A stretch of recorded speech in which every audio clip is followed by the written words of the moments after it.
अस्सलाम वालेकुम नाजरीन, इस वीडियो में बात करेंगे करारदाद पाकिस्तान के हवाले से।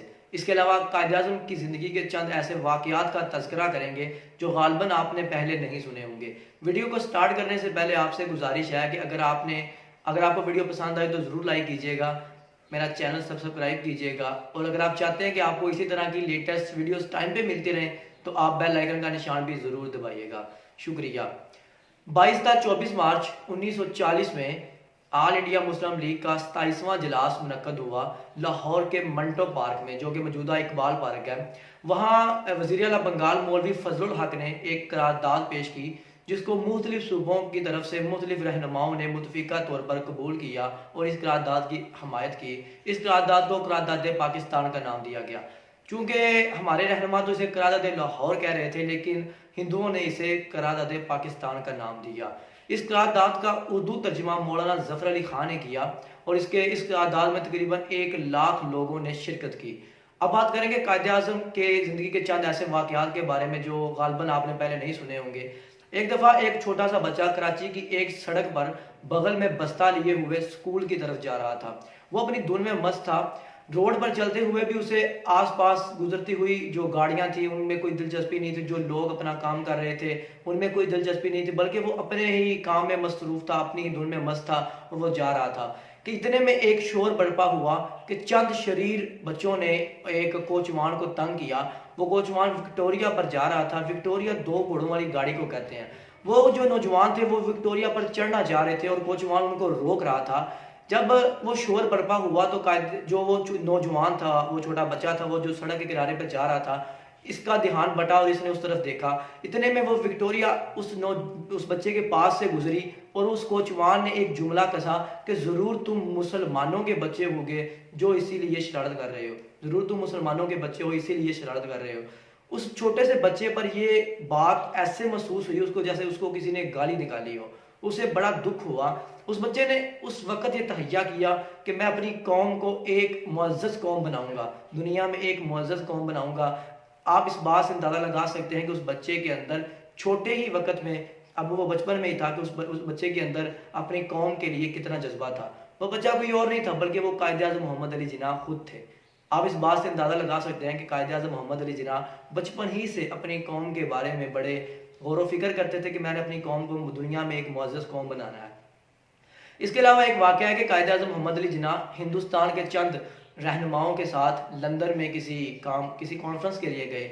वहाँ रात के वक़्त एक मेहमान आया जो वहाँ का ही था। उसने देखा कि तमाम हिंदुस्तानी लीडर्स तो सो रहे हैं लेकिन कायद-ए-आज़म जाग रहे हैं। उनके कमरे की जो लाइट है वो जल रही है। जब वो मेहमान आपके पास आया, उसने देखा कि कायद-ए-आज़म कुछ कागज़ात पढ़ रहे थे। उसने कहा कि मिस्टर जिन्ना, सारे तो आपके साथ ही सो रहे हैं लेकिन आप क्यों जाग रहे हैं? आपने फरमाया, मैं इसलिए जाग रहा हूँ क्योंकि मेरी कौम सो रही है। आपको इस बात से अंदाज़ा हो चुका होगा कि कायद-ए-आज़म अपनी कौम की कितनी फ़िक्र करते थे। इसके बाद कायद-ए-आज़म जब बैरिस्टर बनकर मुल्क वापस आए तो आपका दिनों ही में बहुत चर्चा हुआ। एक अंग्रेज़ ऑफिसर ने आपसे कहा कि जिन्ना, आप क्यों नहीं सरकारी वकील भर्ती हो जाते, आपको 1500 माहाना तनख्वाह मिलेगी। आपने फरमाया कि मैं तो 1500 रोज़ाना कमाना चाहता हूँ। इस बात से अंदाज़ा होता है कि क्योंकि आपको अपनी काबिलियत पर बहुत ज़्यादा भरोसा था। जिस इंसान को अपनी काबिलियत पर भरोसा हो वो अपने आप को पे चेक्स पे फ़रोख्त नहीं करता। जो इंसान अपने आप को पहचान लेता है वो अपने आप को पे चेक्स पे फ़रोख्त नहीं करता। इसके बाद कायद-ए-आज़म एक दफ़ा एक जज के सामने बहस कर रहे थे कि जो मजिस्ट्रेट था उसको कायद-ए-आज़म का लहजा कुछ नागवार गुजरा। उसने कहा कि मिस्टर जिन्ना, ये मत भूलिए कि आप किसी 3rd क्लास मजिस्ट्रेट के सामने बहस नहीं कर रहे।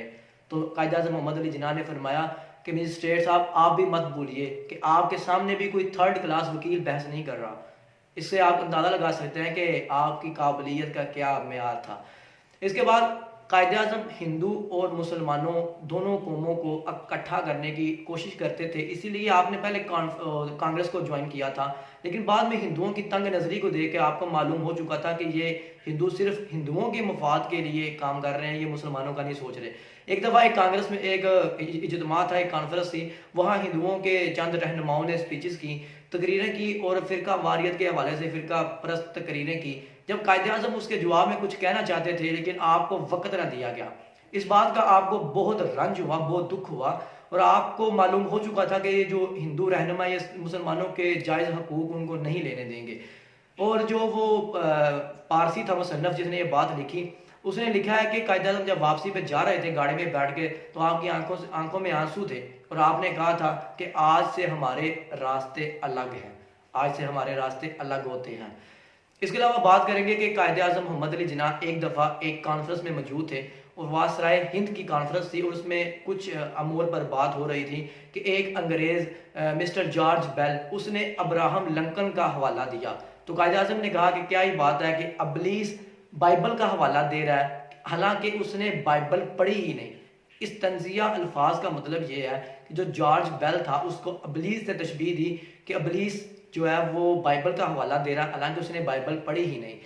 क्योंकि जो जॉर्ज बेल अंग्रेज था वो मुसलमानों को या दूसरे इंसानों को अपना गुलाम बनाकर रखना चाहता था और वो हवाला दे रहा था अब्राहम लिंकन का, जिसने काली नस्ल के इंसानों की आज़ादी की बात की और इसी आज़ादी की बात करते हुए उसने दुनिया से वो रुखसत हुआ, उसने इंतकाल किया। इस वजह से आपने तंजिया जुमला कसा। इसके अलावा कायद-ए-आज़म मोहम्मद अली जिन्नाह के जो करीबी दोस्त हैं वो ये बात ज़रूर जानते होंगे कि कायद-ए-आज़म में दो बहुत बड़ी खूबियाँ थी। पहली ये कि कायद-ए-आज़म मोहम्मद अली जिन्नाह को कभी भी ख़रीदा नहीं जा सकता। दूसरी बात ये कि आप जो भी फैसला करते उसको मनवाने के लिए आप में वो गट्स मौजूद थे कि आप अपनी कही हुई बात ज़रूर मनवा के रहते थे।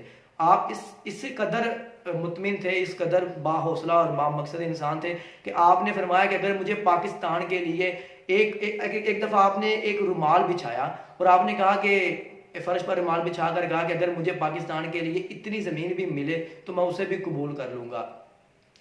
फिर ताहम क्या हुआ कि आखिर कायद-ए-आज़म की जो मेहनत थी वो रंग लेकर आई और 14 अगस्त 1947 को अल्लाह ताला ने हमें ये मुल्क अता किया।